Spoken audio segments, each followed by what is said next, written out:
Imagine this. One man buys an expensive yacht, uses it for years, and somehow ends up making money on it. Another man, disciplined and responsible, puts all his savings into fast-growing tech stocks and loses nearly half of everything he had. It sounds upside down, but this is a real story. Today you'll hear about two men who lived in the same city at the same time, but followed completely different paths. One chose luxury, sunlight, sea breeze, and beautiful weekends. The other chose discipline, spreadsheets, financial logic, and long-term investing. And somehow, the man who enjoyed life came out winning. The man who played by the rules didn't. Meet Luigi Rossi, an Italian entrepreneur. In the early 2000s, he bought a sleek 20-meter azimuth yacht named Ladylao. Not a billionaire super yacht.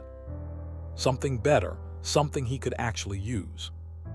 Visuals: azimuth 6872 footage, Sardinia coastline, Corsica bays, marinas at sunset. Weekends with the family. Sea trips with clients. Quiet nights at anchor far from the city. For Luigi, the yacht wasn't a toy. It was part of his lifestyle.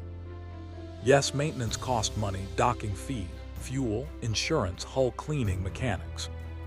But Luigi had a different mindset. If I spend, I wanted to bring joy and connections.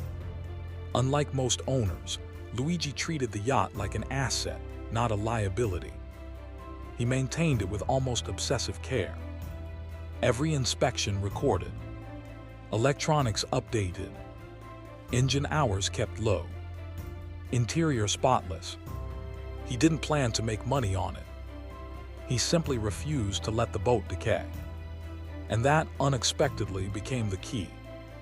After several seasons, an unexpected buyer appeared. Prince Moulay Abdallah of Morocco. The prince wanted a stylish, well-maintained, mid-sized yacht. Something elegant, fast, and ready to sail immediately. Ladylao was perfect. His offer arrived quickly. Luigi barely had time to think before realizing the price was higher than what he originally paid. And when the numbers were added up, the sale price covered heavy check mark the original cost, heavy check mark all yearly expenses, heavy check mark, and even left a small profit.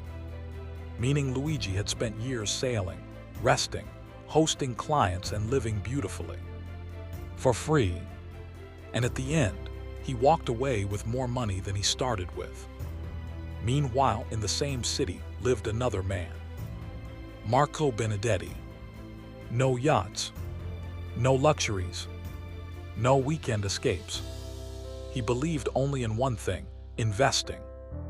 He took his carefully saved money and put it into what every financial expert recommended back then: fast-growing technology stocks. Everything looked promising. Charts went up. News was optimistic. The companies were the future. But markets don't obey optimism. One company collapsed after an accounting scandal.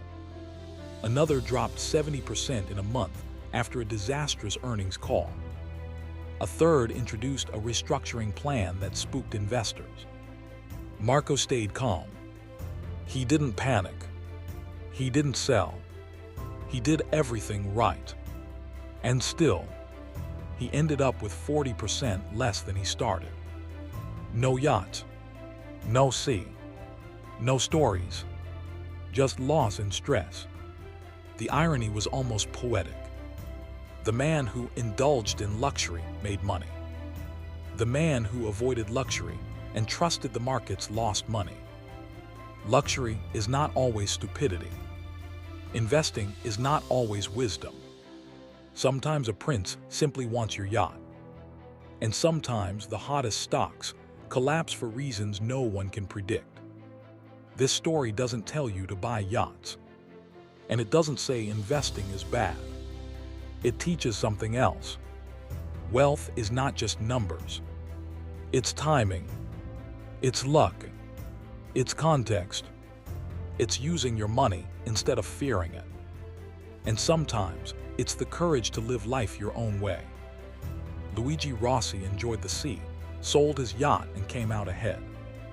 Marco Benedetti followed the rules and paid the price. If you think luxury always destroys wealth, remember Luigi Rossi. Sometimes a luxury purchase isn't a waste at all.